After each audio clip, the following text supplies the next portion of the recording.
The Civil Code of the Philippines, Book 2, Property, Ownership, and its Modification, Title 1, Classification of Penalty, Article 414. All things which are or may be the object of appropriation are considered either 1. Immovable or real properties, or 2. Movable or personal property. Chapter 1. Immovable property. Article 415. The following are immovable property. 1. Land, buildings, roads, and construction of all kinds adhered to the soil. 2. Trees, plants, and growing fruits, while they are attached to the land or form an integral part of an immovable. 3. Everything attached to an immovable in a fixed manner, in such a way that it cannot be separated therefrom without breaking the material or deterioration of the object. 4. Statues, relief, paintings, or other objects for use or ornamentation, placed in buildings or on lands by the owner of immovable in such a manner that it reveals the intention to attach them permanently to the tenements. 5.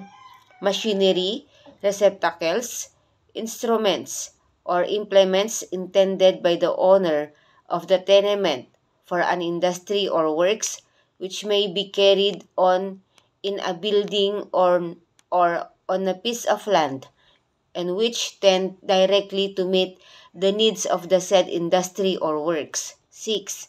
Animal houses, pigeon houses, beehives, fish ponds, or breeding places of similar nature, in case their owner has placed them or preserved them with the intention to have them permanently attached to the land and forming a permanent part of it.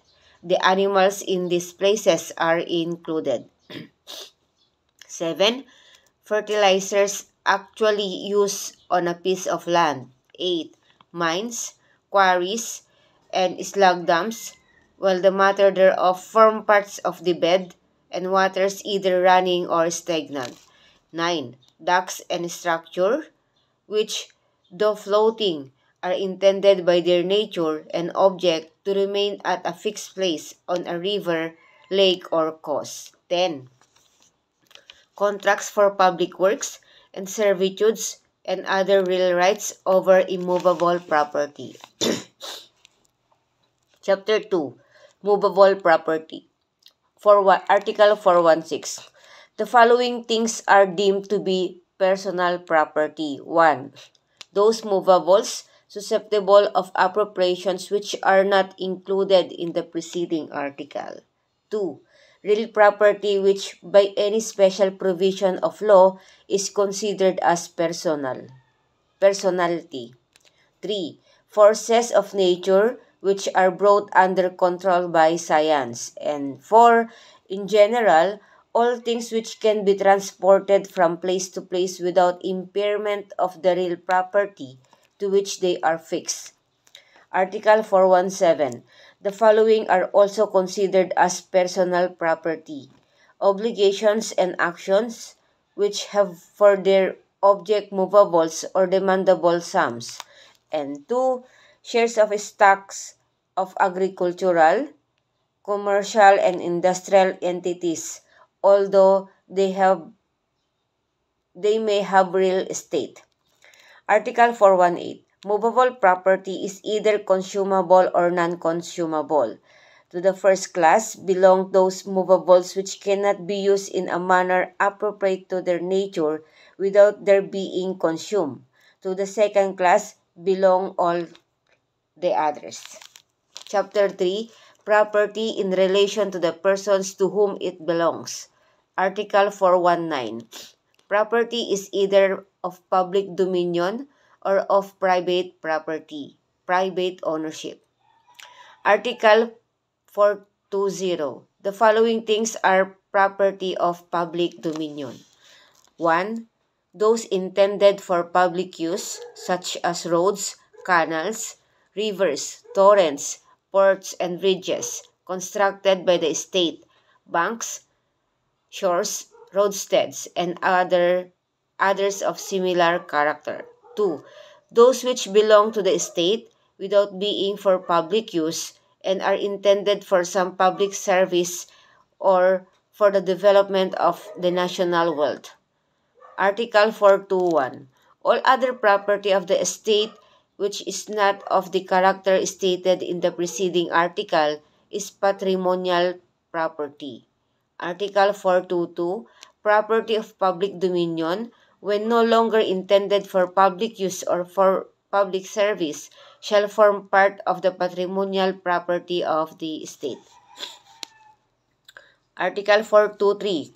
The property of provinces, cities, and municipalities is divided into property for public use and patrimonial property. Article 424.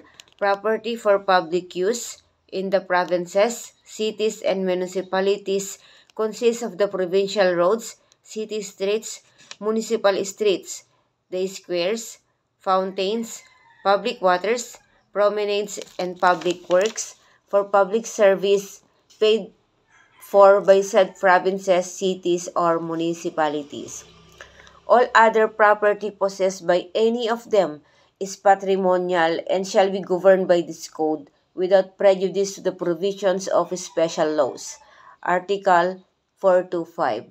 Property of private ownership, besides the patrimonial property of the state, provinces, cities, and municipalities, consists of all property belonging to private persons, either individually or collectively.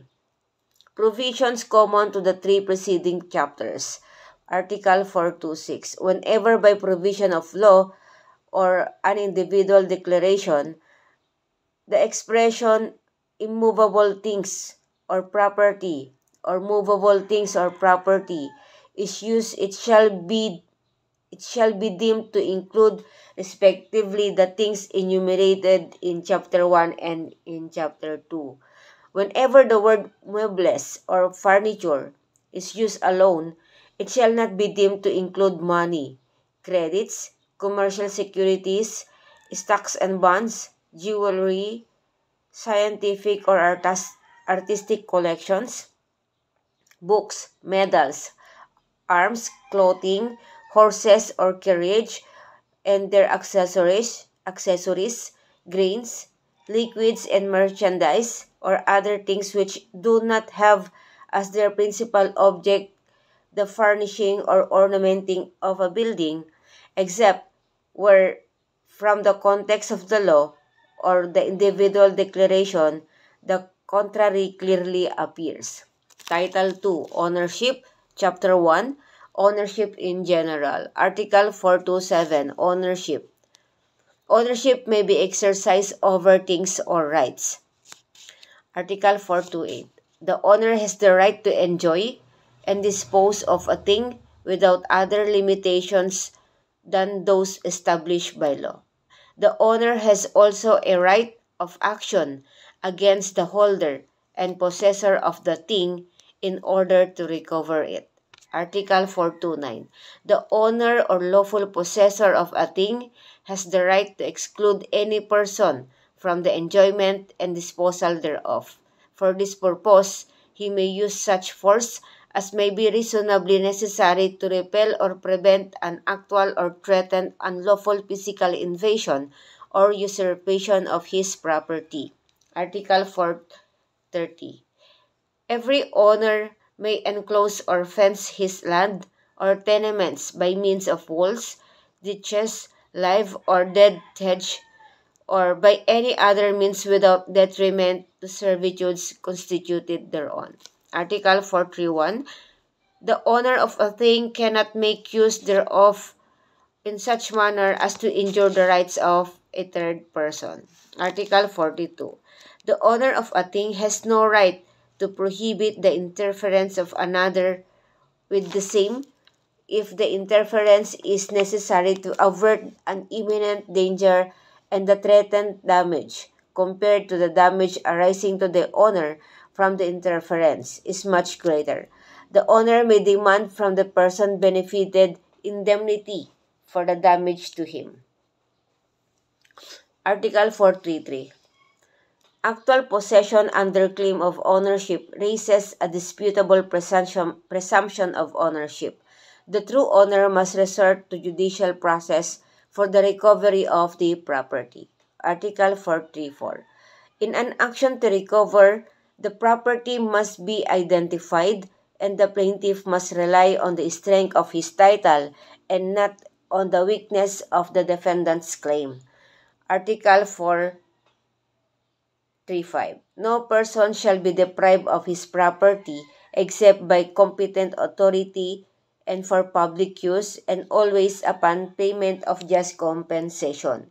Should this requirement be not first complied with, the court shall protect and in a proper case restore the owner in his possession. Article 436. When the property is condemned or seized by the competent authority in the interest of health, safety, or security, the owner thereof shall not be entitled to compensation unless he can show that such condemnation or seizure is unjustified. Article 47.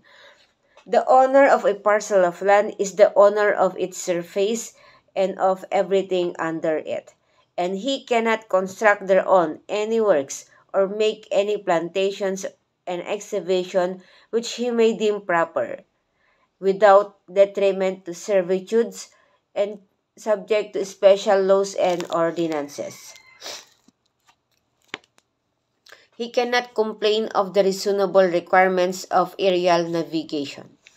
Article 438. Hidden treasure belongs to the owner of the land, building, or other property on which it is found. Nevertheless, when the discovery is made on the property of another, or of the estate, or any of its subdivisions, and by chance, one half thereof shall be allowed to the finder, and if the finder is a trespasser, he shall not be entitled to any share of the treasure. If the things found be of interest to science or the arts, the state may acquire them at their just price, which shall be divided in conformity with the rule stated. Article 49. By treasure is understood for legal purposes a treasure is any hidden and unknown deposit of money, jewelry, or other precious objects, the lawful ownership of which does not appear. Chapter 2, Right of Accession, General Provisions. Article 440. The ownership of property gives the right by accession to everything which is produced thereby, or which is incorporated or attached thereto, either naturally or artificially.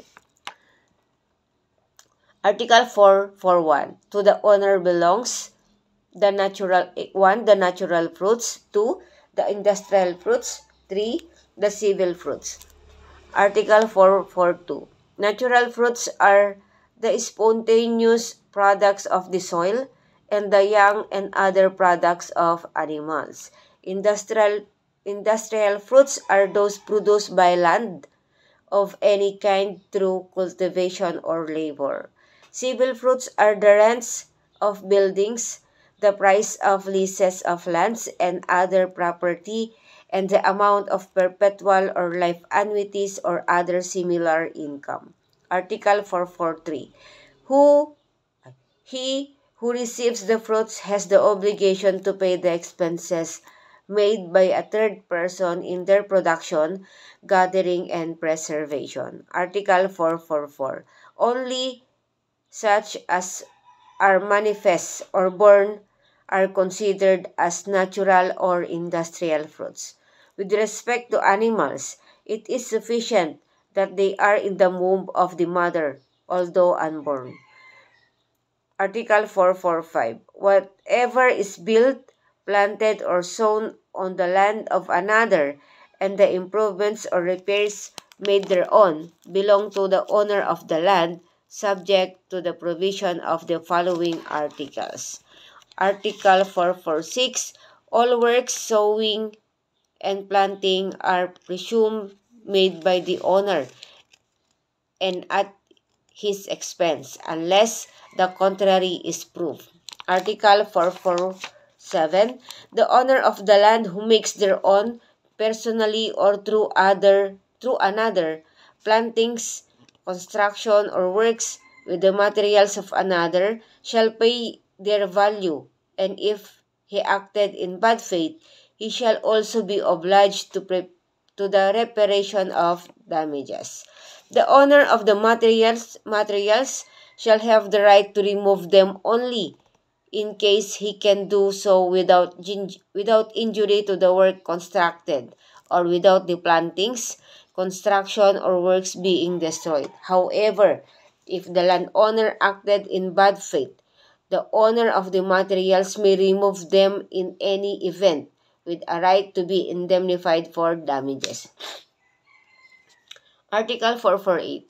The owner of the land on which anything has been built, sown, or planted in good faith shall have the right to appropriate as his own the works, sowing, or planting, after payment of the indemnity provided for in Articles 456 and 458, 546 and 548 rather, or to oblige the one who built or planted to pay the price of the land, and the one who sowed the proper rent. However, the builder or planter cannot be obliged to buy the land if its value is considerably more than that of the building or trees. In such case, he shall pay reasonable rent. If the owner of the land does not choose to appropriate the building or trees after proper indemnity, the parties shall agree upon the terms of the lease, and in case of disagreement, the court shall fix the terms thereof. Article 449. He who builds, plants, or sows in bad faith on the land of another loses what is built, planted, or sown without right to indemnity. Article 450.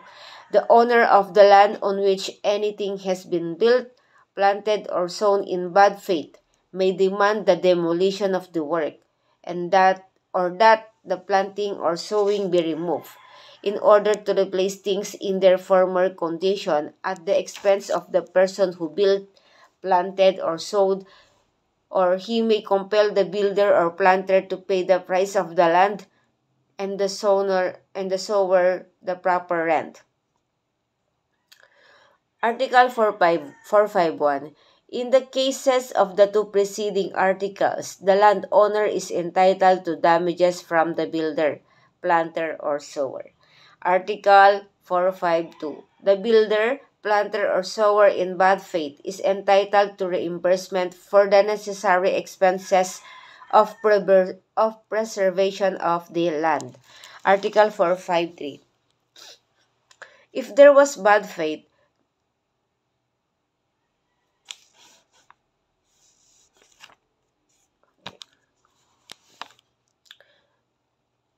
Article 453. If there was bad faith, not only on the part of the person who built, planted, or sowed on the land of another, but also on the part of the owner of such land, the rights of one and the other shall be the same as though both had acted in good faith.